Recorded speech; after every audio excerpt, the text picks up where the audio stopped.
আসসালামু আলাইকুম ওয়া রাহমাতুল্লাহি ওয়া বারাকাতুহু। নাহমাদুহু ওয়া নুসাল্লি আলা রাসূলিল কারীম, আম্মা বা'দ।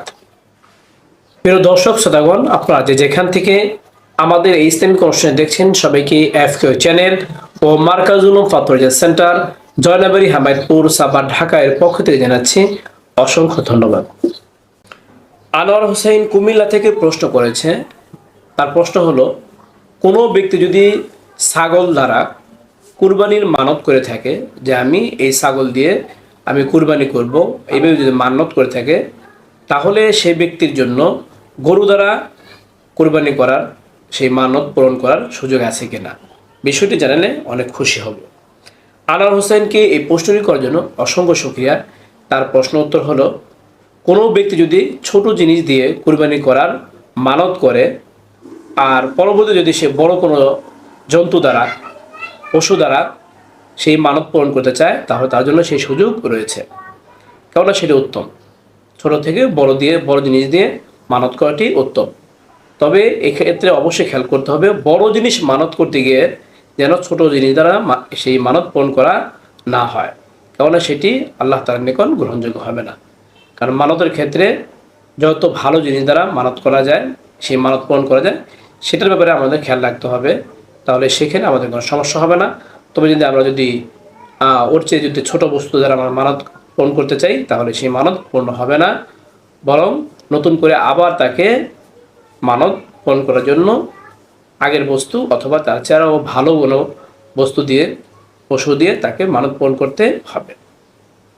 এই মাসলার রেফারেন্স আপনারা পাবেন আব্দুল মুখতার 9 নম্বর খণ্ডের 531 নম্বর পৃষ্ঠায়, ফাতোয়া দাতা খানিয়া 17 নম্বর খণ্ডে 412 নম্বর পৃষ্ঠায়, ফাতোয়া হিন্দিয়ার 5 নম্বর খণ্ডের 339 নম্বর পৃষ্ঠায়, মাজমুল আনহুরের 4 নম্বর খণ্ডের 170 নম্বর পৃষ্ঠায়, আল মুহিতুল বুরহানির 8 নম্বর খণ্ডে 459 নম্বর পৃষ্ঠায়, ফাতোয়া মাহমুদিয়ার 26 নম্বর খণ্ডে 354 নম্বর পৃষ্ঠায় যে মাসলাটি বর্ণনা করা হলো। আল্লাহ পাক রব্বুল আলামিন আমাদের সবাইকে ভালো করে বুঝে এই মাসলার উপর আমল করার তৌফিক দান করুক। এরকম গুরুত্বপূর্ণ ইসলামিক প্রশ্নের উত্তর জানতে চাইলে অবশ্যই আমাদের ইউটিউব চ্যানেলটি সাবস্ক্রাইব করে আমাদের সাথে থাকবেন। ভালো লাগলে লাইক ও শেয়ার করবেন। তাছাড়া আপনাদের কোনো মূল্যবান মতামত থাকলে আমাদের কমেন্ট বক্সে ইউটিউব কমেন্ট বক্সে আপনারা প্রশ্ন করতে পারেন। আপনাদের প্রশ্নের উত্তর আমরা যথাসময়ে দেওয়ার চেষ্টা করব। এর পাশাপাশি আমাদের একটি এফকিউ নামে ফেসবুক পেজ রয়েছে, সেই ফেসবুক পেজে আপনারা লাইক ও শেয়ার দিয়ে আমাদের সাথে থাকতে পারেন। তাহলে সেখানে কমেন্ট বক্সে আপনারা প্রশ্ন করতে পারেন। আপনাদের প্রশ্ন উত্তর সেখানেও যথাসময়ে দেওয়ার চেষ্টা করব। ওমা আলাইনা ইল্লাল বালাগ।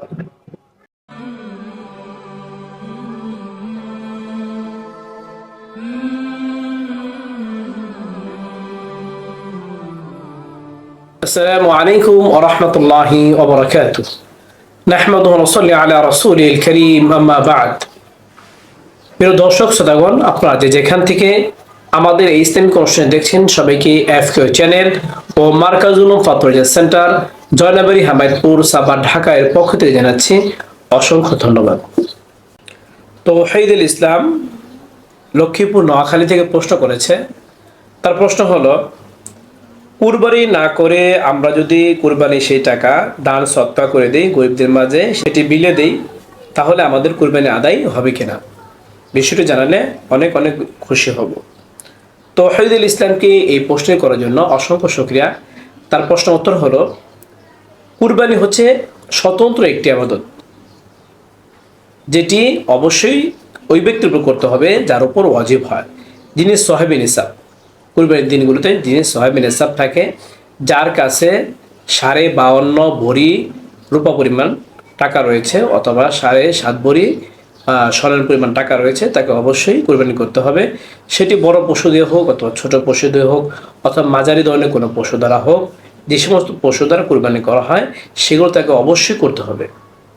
এই সময় রাগ করে অথবা অন্য কোনো তাবিল ব্যাখ্যা করে, বিশ্লেষণ করে, নিজের মন গড়া ভাবে সেই টাকা দিয়ে কুরবানি না করে সেগুলো গরিব অসহায়দের কোনো কিছু কিনে দেওয়া অথবা তাদেরকে দান করে দেওয়া, এটি জায়েজ হবে না। সেটি করলেও তার পক্ষ থেকে কুরবানি আদায় হবে না। যদি সে মনে করে সেটি হবে তার একটি ভুল ধারণা, নিছক তার একটি আকল প্রসূত একটা বিষয়। এর সাথে ইসলামের সাথে কোনো সম্পর্ক নেই। ইসলাম এই জাতীয় কোনো মন গড়া বিষয়কে সাপোর্টও করে না, সমর্থন করে না। অতএব কারোর উপরে যদি কুরবানি ওয়াজিব হয় তাকে অবশ্যই কুরবানি করতে হবে। এমনি দান করতে চাইলে অন্যভাবে দান করা যাবে, কুরবানির টাকা দিয়ে নয়। কারণ কুরবানির টাকা দিয়ে অবশ্যই তাকে কুরবানির পশু ক্রয় করে কুরবানি দিতে হবে। তাছাড়া তার কুরবানি তার পক্ষে আদায় হবে না, ওয়াজিব তার উপর থেকেই যাবে, এই জন্য সে গুনাহগার হবে। তাই কোনো ব্যক্তি যদি মন গড়াভাবে কুরবানির টাকা দ্বারা কুরবানি না করে যদি দান করে তাহলে সে গুনাহগার হবে এবং সে ফাসেক বলে গণ্য হবে। এমনকি আল্লাহ পাক রব্বুল আলামিন যে হুকুম, সে হুকুমের অমান্যকারী হিসেবে সে গণ্য হবে। এই মাসলার রেফারেন্স উদ্ধৃতি আপনারা পাবেন, হাওলা পাবেন আব্দুল মুখতারির 9 নম্বর খণ্ডের 531 নম্বর পৃষ্ঠায়, ফাতোয়া হিন্দিয়ার 5 নম্বর খণ্ডের 293 নম্বর পৃষ্ঠায়, আপকে মাসাইল উল কাহারের 5 নম্বর খণ্ডের 409 নম্বর পৃষ্ঠায়, বিখ্যাত উর্দু ফতোয়ার কিতাব ফাতোয়া দারুল উলুম দেওবন্দের 15 নম্বর খণ্ডের 491 নম্বর পৃষ্ঠায় যে মাসলার বর্ণনা করা হলো। আল্লাহ পাক রব্বুল আলামিন আমাদের সবাইকে ভালো করে বুঝে এই মাসলার উপর আমল করার তৌফিক দান করুক। এরকম গুরুত্বপূর্ণ ইসলামিক প্রশ্নের উত্তর জানতে চাইলে অবশ্যই আমাদের ইউটিউব চ্যানেলটি সাবস্ক্রাইব করে আমাদের সাথে থাকবেন। ভালো লাগে লাইক ও শেয়ার করবেন। তাছাড়া আপনাদের কোনো মূল্যবান মতামত থাকলে আমাদের কমেন্ট বক্সে আপনার ইউটিউব কমেন্ট বক্সে আপনারা প্রশ্ন করতে পারেন। আপনাদের প্রশ্নের উত্তর আমরা যথাসময়ে দেওয়ার চেষ্টা করব। এর পাশাপাশি আমাদের একটি FAQ নামে ফেসবুক পেজ রয়েছে, সেই ফেসবুক পেজে আপনারা লাইক ও শেয়ার দিয়ে আমাদের সাথে থাকতে পারেন। তাহলে সেখানে কমেন্ট বক্সে আপনারা প্রশ্ন করতে পারেন। আপনাদের প্রশ্ন উত্তর সেখানেও যথাসময়ে দেওয়ার চেষ্টা করব। ওমা আলাইনা ইল্লাল বালাগ।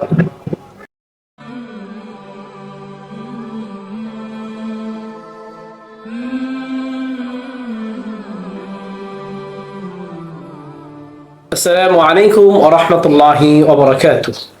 নাহমাদুহু ওয়া নুসাল্লি আলা রাসূলিল কারীম, আম্মা বা'দ। প্রিয় দর্শক শ্রোতাগণ, আপনারা যেখান থেকে আমাদের এই ইসলামিক অনুষ্ঠান দেখছেন সবাইকে FAQ চ্যানেল ও মার্কাজুল উলুম ফাতোয়া সেন্টার জয়নাবাড়ি হামায়তপুর সাভার ঢাকা এর পক্ষ থেকে জানাচ্ছি অসংখ্য ধন্যবাদ। সালমান কিশোরগঞ্জ থেকে প্রশ্ন করেছে। তার প্রশ্ন হলো, আমরা অনেক সময় দেখি এলাকার লোকেরা মাদ্রাসার অপ্রাপ্ত বয়স্ক ছেলে দিয়ে অথবা এলাকার অন্য কোনো অপ্রাপ্ত বয়স্ক ছেলে দিয়ে কুরবানির পশু জবাই করে থাকে। এখন আমাদের জানার বিষয় হলো, অপ্রাপ্ত বয়স্ক মাদ্রাসার ছাত্র হোক অথবা অন্য কোনো ছেলে হোক, এমন কোনো ছেলে মেয়ে দিয়ে কুরবানির পশু জবাই করানো যাবে কিনা, আর জবাই করলে সেটি সহি হবে কিনা, বিশুদ্ধ হবে কিনা, নাকি নতুন করে আবার প্রাপ্তবয়স্ক কোনো লোক দিয়ে জবাই করাতে হবে।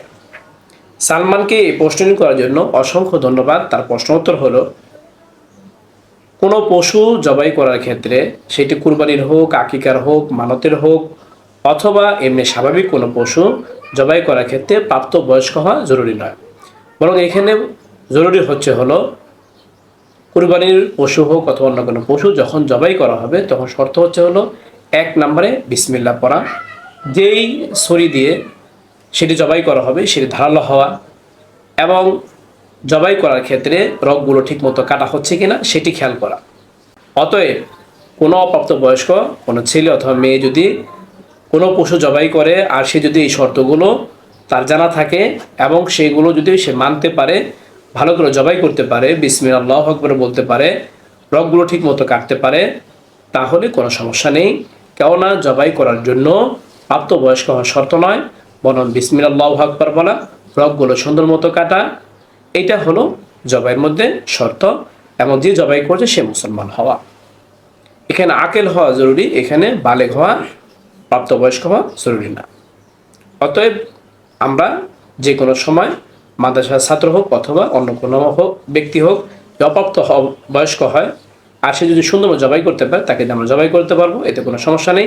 কুরবানিরও কোনো সমস্যা হবে না, মানত আকিকারও কোনো সমস্যা হবে না। এই মাসলার রেফারেন্স আপনারা পাবেন আব্দুল মুখতারির 9 নম্বর খণ্ডের 496 নম্বর পৃষ্ঠায়, ফাতোয়া হিন্দিয়ার 5 নম্বর খণ্ডের 285 নম্বর পৃষ্ঠায়, ফাতোয়া দাদার খানিয়ার 17 নম্বর খণ্ডের 396 নম্বর পৃষ্ঠায়, আল বাহরাগের 8 নম্বর খণ্ডের 306 নম্বর পৃষ্ঠায়, ফাতোয়া মাহমুদিয়ার 26 নম্বর খণ্ডের 179 নম্বর পৃষ্ঠায় যে মাসলার বর্ণনা করা হলো। আল্লাহ পাক রব্বুল আলামিন আমাদের সবাইকে ভালো করে বুঝে এই মাসের উপর আমল করার তৌফিক দান করুক। এরকম গুরুত্বপূর্ণ ইসলামিক প্রশ্নের উত্তর জানতে চাইলে অবশ্যই আমাদের ইউটিউব চ্যানেলটি সাবস্ক্রাইব করে আমাদের সাথে থাকবেন। ভালো লাগে লাইক ও শেয়ার করবেন।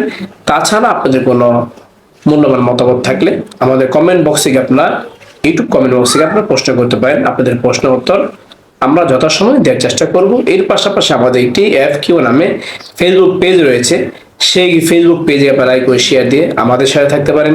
তাহলে সেখানে কমেন্ট বক্সে আপনারা প্রশ্ন করতে পারেন। আপনাদের প্রশ্ন উত্তর সেখানেও যথাসময়ে দেওয়ার চেষ্টা করব। ওমা আলাইনা ইল্লাল বালাগ।